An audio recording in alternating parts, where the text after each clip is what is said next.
desse princípio, né, do qual nós já repetimos várias vezes hoje, previsto no artigo 5º, inciso 2º da Constituição Federal, de que ninguém é obrigado a fazer ou mesmo a deixar de fazer alguma coisa, senão em virtude de lei. Então, esse artigo 5º, inciso 2º, ele norteia principalmente o direito público, né, já que no direito privado tudo se pode fazer, menos aquilo que a lei veda, que a lei proíbe, a começar por examinar o que prevê o artigo 104 da Lei 10.406 de 2002, em que o contrato, que é a expressão do direito privado, exige, né, que o objeto seja lícito, que as partes tenham capacidade, né, então sejam capazes, e a forma seja prescrita e não proibida por lei, ou seja, agentes capazes, objetos lícitos, e a forma prescrita e não proibida em lei, como prevê o artigo 104 da Lei 10.406 de 2002. Já no direito público, só se pode fazer aquilo que a lei manda fazer, aquilo que a lei, ou deixar de fazer aquilo que a lei prevê, que assim seja.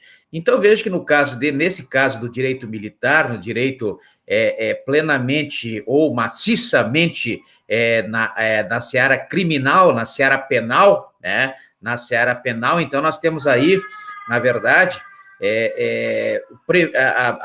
também aquela condição imposta lá no artigo 5º, inciso 47 da Constituição Federal, que por exemplo, a pena de morte. A pena de morte só existe no caso do direito militar, conforme prevê lá o artigo 56 do Decreto-Lei 1001 de 69, que é o Código Penal Militar, né, e a forma até de execução por fuzilamento, com sinais, não pode nem ser falado, não pode nem pronunciar nada, né, nem uma manifestação, como prevê o artigo 707 do Decreto-Lei 1002 de 69, né? Decreto-Lei 1002 de 69 prevê exatamente essa questão. O artigo 10 do Decreto-Lei 1001 de 69 também prevê, né? Como prevê também o artigo 5º, inciso 61, e também o artigo 21 do Decreto-Lei 1002 de 69, que é o Código de Processo Penal Militar, prevê que a pessoa só pode ser presa ou em flagrante delito, né, nos termos do artigo 301 do Código Penal comum, né, vamos colocar assim, comum, ou o artigo 243 do Decreto-Lei 1002 de 69, que é o Código de Processo Penal Militar, ou prisão em flagrante, ou através de prisão com mandado, ou seja, por ordem judicial, como prevê o artigo 285 do Código de Processo Penal comum, e também o artigo 225 da lei, do Decreto-Lei, né? 1002 de 69, que é o Código de Processo Penal Militar. Então, lá no artigo 221, do Decreto-Lei 1002 de 69, repete exatamente o que prevê o artigo 5º, inciso 61 da Constituição Federal, né? Então, existe outro tipo de prisão também, que é a prisão em transgressão disciplinar, né? Então, a prisão em transgressão disciplinar, ela é permitida. Então, além da prisão em flagrante, além da prisão por ordem judicial ou por mandato, que é o normal, ainda há mais um tipo de prisão, que é a prisão por transgressão ou em transgressão disciplinar, uma prisão praticamente aí administrativa, né? E temos as prisões aí, a prisão em crime propriamente militar, ou dito propriamente militar, ou crime militar próprio, né?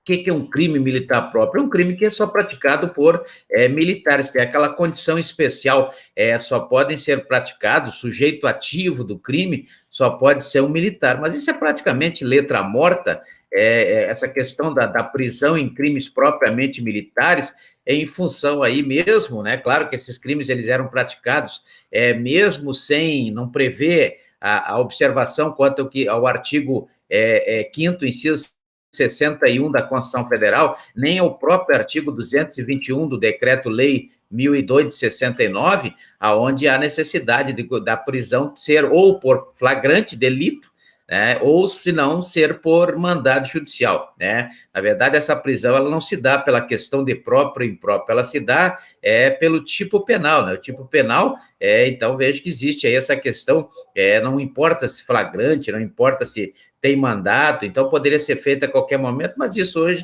é letra morta a partir do artigo 5º, inciso 61 da Constituição Federal. Logicamente que observa-se aí as prisões, as chamadas prisões provisórias, né? A prisão temporária, por exemplo, na prisão temporária, lá da Lei 7.960 de 90, aquela prisão temporária que tem também previsão lá na Lei 8.072 de 90, que é chamada Lei dos Crimes Hediondos, lá no artigo 2º, parágrafo 4º, onde a prisão temporária pode chegar a 30 dias, prorrogáveis aí por mais 30, né?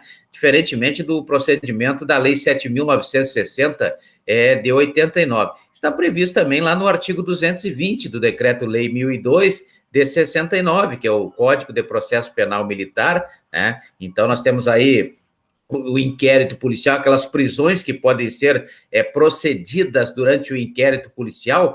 No caso, aí, o inquérito policial está lá no artigo 9º do Decreto-Lei 1002 de 69, é a mesma coisa, quase que prevê o artigo 4º do Código de Processo Penal Comum, né? Além da prisão temporária, também poderá ocorrer a prisão preventiva, né? Naqueles casos do artigo 312 do Código de Processo Penal, quando for uma prisão destinada aí à garantia da ordem pública, à garantia da ordem econômica, né? Uma prisão para assegurar a aplicação da lei penal, ou uma prisão para, na verdade, de interesse, né? Do Poder Judiciário, né?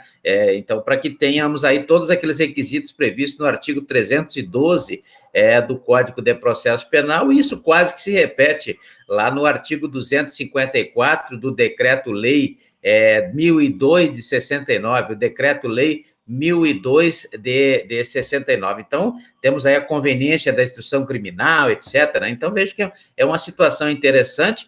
E quanto à questão da pena de morte, existe sim pena de morte, mas naqueles crimes que estão elencados na forma do que prescreve o artigo 10 do Código de Processo Penal Militar, ou seja, o artigo 10 do Decreto-Lei 1002 de 69, né, que é o caso aí dos crimes praticados em tempo de guerra, os crimes praticados em tempo de guerra, diferentemente do que nós estamos analisando aqui desde o início, tão somente os crimes praticados em tempo de paz, né? Tempo de paz. Então, esses crimes são elencados lá no artigo 9º do Decreto-Lei 1001 de 69, que é o Código Penal Militar, né? Código Penal Militar. O decreto 1002 de 69 é o Código de Processo Penal Militar. Então, prevê aí uma série, inclusive a pena de morte por fuzilamento, como já falamos, prevista no artigo 56 do Decreto-Lei 1001 de 69, que é o Código Penal Militar, e a forma, o procedimento desse fuzilamento, inclusive em silêncio, né, com sinais e tal, previsto no artigo 707, desta vez, do Decreto-Lei 1002 de 69, que é o Código de Processo Penal Militar, né? E o que são crimes propriamente militares? Na verdade, existe uma classificação, os crimes militares próprios e os crimes militares impróprios. O que são crimes militares impróprios e crimes militares próprios? Quais são os crimes militares próprios? São aqueles praticados somente por militares, né? Por exemplo, lá no artigo 187 do Decreto-Lei 1001 de 69, que é o Código Penal Militar, nós temos a deserção. Só quem pode desertar é militar, né? A recusa de obediência, lá do artigo 163 do Código Penal Militar, do Decreto-Lei 1001 de 69, artigo 163, só quem pode cometer esse crime é militar, né? Crime de prática de violência contra inferior, né? Também, já que o artigo 14 da Lei 6.880 de 80, que é o Estatuto dos Militares, e também previsto lá no caput do artigo 142 da Constituição Federal, as Forças Armadas e as polícias militares, lá do artigo 42, também da Constituição Federal, tem como base a hierarquia e a disciplina. Por isso que existe aí o